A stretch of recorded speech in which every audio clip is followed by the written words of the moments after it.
कानपुर में झाड़ फूंक और भूत भगाने के नाम पर दो बुजुर्ग तांत्रिकों ने एक 22 साल की विवाहिता के साथ कई घंटों तक गैंगरेप किया।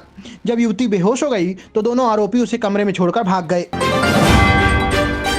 उत्तर प्रदेश के एटा से इंसानियत को झकझोर देने वाली खबर सामने आई है। यहाँ एक 10 साल का मासूम बच्चा अपनी मां के शव के साथ अकेला खड़ा रहा, क्योंकि बीमारी के डर और सामाजिक बहिष्कार के चलते किसी भी रिश्तेदार या पड़ोसी ने उसका साथ नहीं दिया।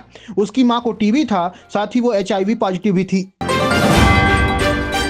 सहारनपुर में पारिवारिक विवाद के चलते एक महिला ने अपने 2 मासूम बच्चों सहित जहर खाकर जान दे दी। ससुराल पक्ष पर मारपीट और प्रताड़ना का आरोप लगाते हुए मायके वालों ने मुकदमा दर्ज कराया है। पुलिस ने शवों को पोस्टमार्टम के लिए भेजकर मामले की जांच शुरू कर दी है।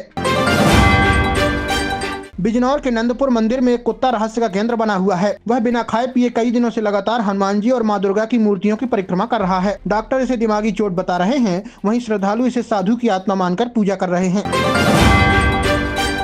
ग्रेटर नोएडा की पैरामाउंट सोसाइटी में गुरुवार रात पार्टी के बाद 20 वर्षीय मनीष का शव संदिग्ध परिस्थितियों में बालकनी में मिला।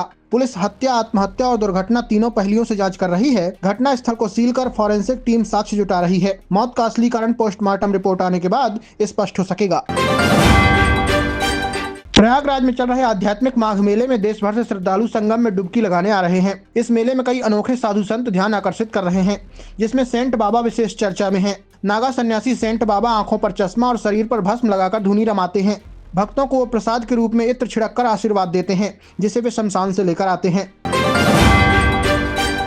वाराणसी पुलिस ने स्पा सेंटरों की आड़ में चल रहे देह व्यापार का भंडाफोड़ किया है। कैंट इलाके में एक स्पा सेंटर से 4 लोग गिरफ्तार हुए हैं। यह कोई पहली घटना नहीं है, बल्कि पिछले कुछ महीनों में ऐसी कई कार्रवाइयां हुई हैं। पुलिस की विशेष इकाई SOG 2 ने 16 स्पा सेंटर सील कर लगभग 100 लोगों को गिरफ्तार किया है, जो रिहायशी इलाकों में अवैध धंधा चला रहे थे। कानपुर जिले में एक युवक ने जहर खाकर जान दे दी। युवक का अपनी पत्नी के साथ विवाद चल रहा था। विवाद के बीच ही पत्नी घर छोड़कर मायके चली गई थी। पति उसे मनाने के लिए ससुराल पहुंचा, लेकिन पत्नी ने दरवाजा ही नहीं खोला, इसलिए उसने ऐसा कदम उठाया। बाराबंकी में 12 टोल प्लाजा इस समय जंग का मैदान बन गया है। एक दिन पहले टोल बूथ पर तैनात कर्मचारियों ने हाईकोर्ट के एक वकील को पीट दिया था। फिर क्या, दूसरे दिन वकीलों ने टोल प्लाजा पर तोड़फोड़ मचा दी। हालात ये हो गए कि कर्मचारी भाग खड़े हुए। फिलहाल 8 घंटे से टोल प्लाजा फ्री चल रहा है। अमरोहा जिले में फास्ट फूड से एक और युवती ने जान गंवा दी है। 20 साल की शिफा की दिल्ली एम्स में इलाज के दौरान मौत हो गई। अब तक 24 दिन में 3 युवतियों ने जान गंवाई है, जिससे जिले में हड़कंप मचा हुआ है।